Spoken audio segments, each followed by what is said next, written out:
नमस्कार। साहित्य तक के बुक कैफे की एक दिन एक किताब में मैं जयप्रकाश पांडे आपका स्वागत करता हूँ। आज मैं वरिष्ठ कथाकार सूर्यवाला के कहानी संग्रह बहनों का जलसा के साथ उपस्थित हूँ। बहनों का जलसा जो कहानी संग्रह है उसके बारे में सूर्यवाला का कहना है कि मनुष्य में से मनुष्यता का खारिज होते जाना मेरी कहानियों की दुखती रग है।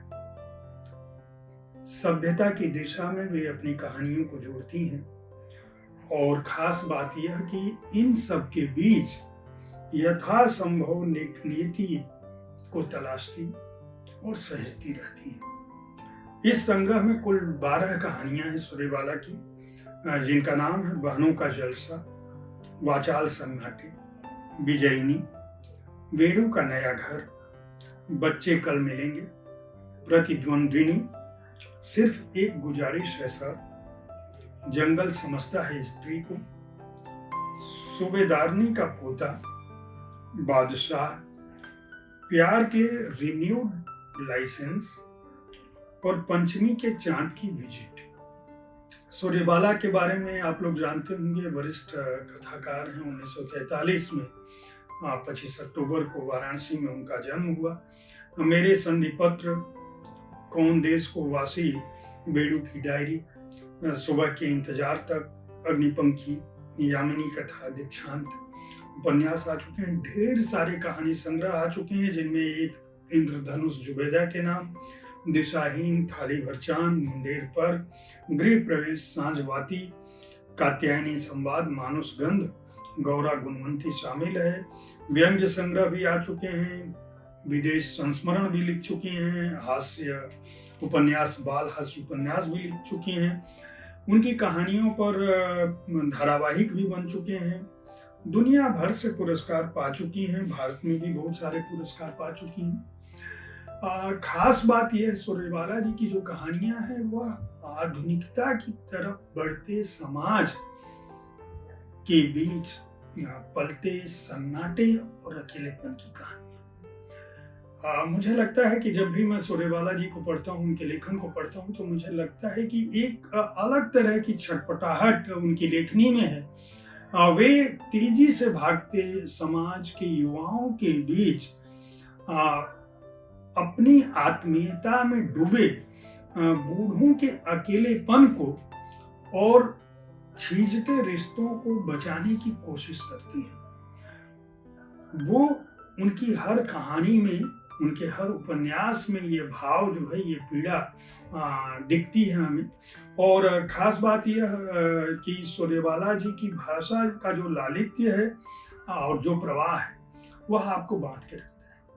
किसी भी रूप में वह आपको उदास, हताश और निराश नहीं करती है। उनकी कहानियों की एक खासियत है कि आप अकेलेपन से गुजरते हुए भी कहीं न कहीं आहत अपने को नहीं पाते। आप एक आत्मीय संवाद तो पाते हैं, एक अनुराग तो पाते हैं, आप उत्तप्त और परेशान तो होते हैं, लेकिन पीड़ित नहीं होते, दुखी नहीं होते। यह सूर्यवाला जी के लेखन की एक विशेष खासियत है। मैं वाचाल सन्नाटे कहानी को लूं तो ये एक ऐसी स्त्री की कहानी है जो बहुत पहले से जिनको जो उनका आतिथ्य सत्कार करती है, आतिथ्य जो है वो बहुत समय से जानती है, और वह 60-70 साल लंबी जिंदगी को कुल 6.5-7 मिनट की कहानी में समेटने की कोशिश करती है। वो आती हैं, उनके कंधे पर शोल्डर बैग है और गहरे फ्रेम वाला चश्मा है।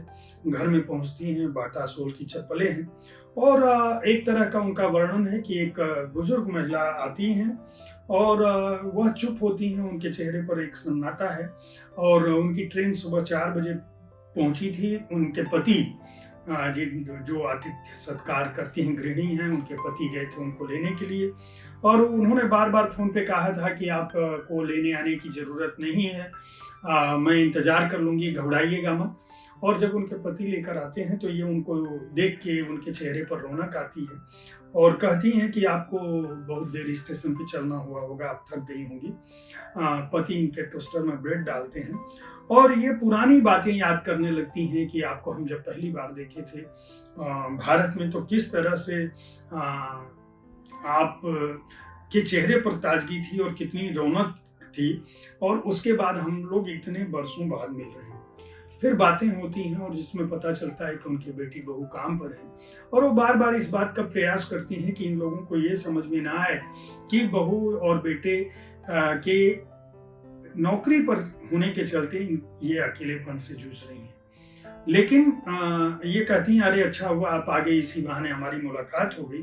और जब वो छोड़ने के लिए जाने लगते हैं तो कंधे पर जो बैग है इनके पति उठाकर चलते हैं, उसमें बोतल होती है, बोतल से पानी गिर जाता है और इनके पति का शर्ट भीग जाता है, और वो जो भी उनके मन में भाव है वो व्यक्त नहीं करते हैं, और पूछते हैं कि ये मैं बोतल फेंक दूं, तो वो कहती हैं कि हाँ फेंक दीजिए, घर में तो और भी बोतल होगी। विदेश की भूमि पर एक किसी जमाने के समृद्ध और वैभवशाली सक्षम दंपति के पति के न होने पर अपने बेटे और बहू पर आश्रित होने के बाद किस तरह से उनके मन में जो भाव जगता है उसको प्रतिबिंबित करने की कोशिश की है इस कहानी में। प्रतिद्वंदनी कहानी की भी मैं बात करूं, ये इस संग्रह से मैं 2-3 कहानियों का आपको सार इसलिए बताऊंगा। हालांकि जो आनंद सूर्यबाला जी के लेखन को, उनकी कहानियों को सीधे पढ़ने में है, वह मेरे बताने से नहीं आएगा, लेकिन मैं आपको इसलिए बताने की कोशिश कर रहा हूं कि आपको इन कहानियों का जो मूल भाव है वह पता चल जाए, तो आप इस संग्रह की 12 की 12 कहानियों को पढ़ने के लिए खरीद सकते हैं। प्रतिद्वंदिनी में 2 महिलाएं हैं, और वो एक महिला जो है वो शुरुआत होती है किस तरह से दवा खाने हैं, पैथोलॉजी है, क्लिनिक है, और घर में उनके एक बीमार व्यक्ति है जो उनका पति है, और जब तक वो बीमार हैं, सालों से बीमार हैं, कोई आने जाने आता जाता नहीं है, दवाओं की पूरी व्यवस्था उन्होंने वो उसका खाका खींचा है कि किस तरह से उस घर का माहौल है, और उनसे मिलने कोई आता है और वो कहता है कि 2 साल पहले जो महिला मिलने आती है उनके घर में भी ऐसी स्थितियां होती थी, लेकिन उनके पति के जाने के बाद कोई मिलता नहीं है।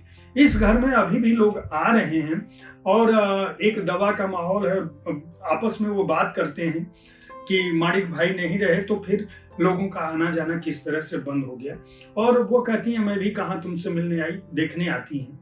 और बच्चों की बात होती है कि बच्चे जो है फोन करते हैं और कहते हैं जब भी जरूरत होगी मैं आ जाऊंगा, तुम्हें तो पता है किस तरह की कार्य व्यस्तता है। और फिर माणिक भाई के न होने के बाद किस तरह से माधवी भाभी बता रही हैं कि किस तरह से कागज पर नाम चढ़वाना उतरवाना, पोस्टमैन, कुरियर, वकील, वसीयत, मातम पुरसी के संदेश देर सबेर, और फिर आते आते धीरे धीरे घर में सन्नाटा छा जाता है और कोई नहीं होता।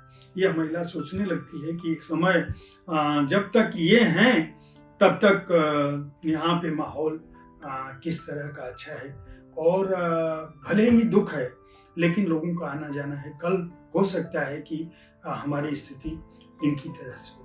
इसी तरह से पंचमी के चांद की विजिट में ये है कि 2 नए युवा लड़के हैं जो इंजीनियरिंग कर रहे होंगे, अमेरिका का वीजा लगता है, लड़का कहता है कि मैं सोचता हूँ नौकरी छोड़ दूँ, तुम तो मुझे मिल गई। वो कहती है अरे इतनी मेहनत से तुम्हें नौकरी मिली है, छोड़ोगी क्यों, मैं भी तुम्हारे साथ चलूँगा। दोनों अमेरिका जाते हैं, एक छोटे एक कमरे से घर परिवार शुरू करने की कोशिश करते हैं। पहले दिन उन्हें पंचमी का चांद दिखता है, लेकिन चूंकि एक सिंगल कमरा होता है, बड़ी बिल्डिंगें होती हैं, तो उनको पता नहीं चलता। देखते हैं चांद कभी दिखता है कभी नहीं दिखता है। वो सोचते हैं कि लड़का सोचता है कि मैं तुम्हारे लिए ऐसा घर लूंगा जिसमें पूरा चांद कभी दिख सके। दोनों पहले लड़का कमाने लगता है, फिर लड़की को लगता है कि मैं भी मदद करूं। कुछ दिन बाद वो भी कमाने लगती है, छोटा सा घर होता है, वहाँ गुलाब वगैरह लाते हैं, दोनों मिल के जुल के काम करते हैं। फिर ये लड़का छोड़ने लगता है, फिर दोनों कारें खरीदते हैं, और फिर ये पता चलता है कि सबर्ब में यानी थोड़ा सा शहर को छोड़कर हमें एक बड़ा मकान मिल सकता है। सारे लोग ऐसे ही लेते हैं किस्त में मकान। वो एक बड़ा मकान लेते हैं जो जहाँ जमीनें हैं, जहाँ वो अपने गमले लगा सकते हैं, लेकिन दोनों नौकरी करते हैं, पैसा कमाते हैं, और उसमें पौधे सूखने लगते हैं, फूल सूखने लगते हैं, और फिर वो तय करते हैं कि लोगों को पार्टी दी जाए, और फूलों को सजाने के लिए बाहर से गमले लाके वहां रखते हैं। और उस दिन पंचमी का जो चांद है वह दिखता है, लेकिन दोनों थक जाते हैं इतना लोगों की सेवा करने में कि सो जाते हैं। और वह चांद इस बात की कोशिश करता है, सोचता है कि दोनों इस तरह से हैं, 2-4 मिनट सुस्ता जाएं। और पिछली बार जब खिड़की से आया था, इस रास्ते से गुजरा था, तो भी दोनों ऐसे ही सोए थे। बगीचे की सफाई, पुल की रगड़ाई, चांद के निकलने गुजरने की कोई सुध-बुध नहीं है। जिस चांद के लिए उन्होंने घर खरीदा था, वही चांद अब उनसे दूर होता है। तो कहने का मतलब ये कि हर स्थिति में मनुष्यता के छीजते जाने, अकेलेपन और परिवार के बीच मार्मिकता में पिसते संबंधों को, रिश्तों की धुंधली होती डोर को किस तरह से समेटा जाए, बांधा जाए, मन की तहों के भीतर किस तरह से इन रिश्तों की भावनाओं को समेटा जाए और उन्हें जोड़ा जाए, इनकी कोशिश सूर्यबाला लगातार करती रही हैं। ये कहानियाँ बेहद उम्दा हैं, जैसी उनकी बाकी कृतियाँ होती हैं। अगर आपको अच्छी कहानियों का पढ़ने का शौक है और तेजी से भागते अमेरिका या विदेश प्रवास के जो बच्चे हैं और उनके परिवारों दोनों के आत्मीय संबंधों की जो डोर है वह कहाँ पे छीज रही है, कहाँ पे टूट रही है, कैसे उनको जोड़ा जाए और हमारा समाज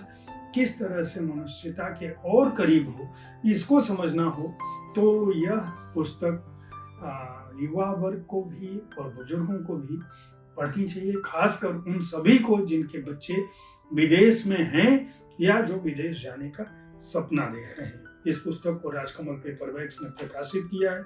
मूल्य 199 रुपये है। कहानियों की संख्या 12 है। पृष्ठ संख्या है 142। उम्मीद है साहित्य तक का यह एपिसोड आपको पसंद आया होगा। इस कार्यक्रम में आप किस तरह की पुस्तकों की चर्चा चाहते हैं, इसके बारे में अपनी राय से हमें जरूर अवगत करें।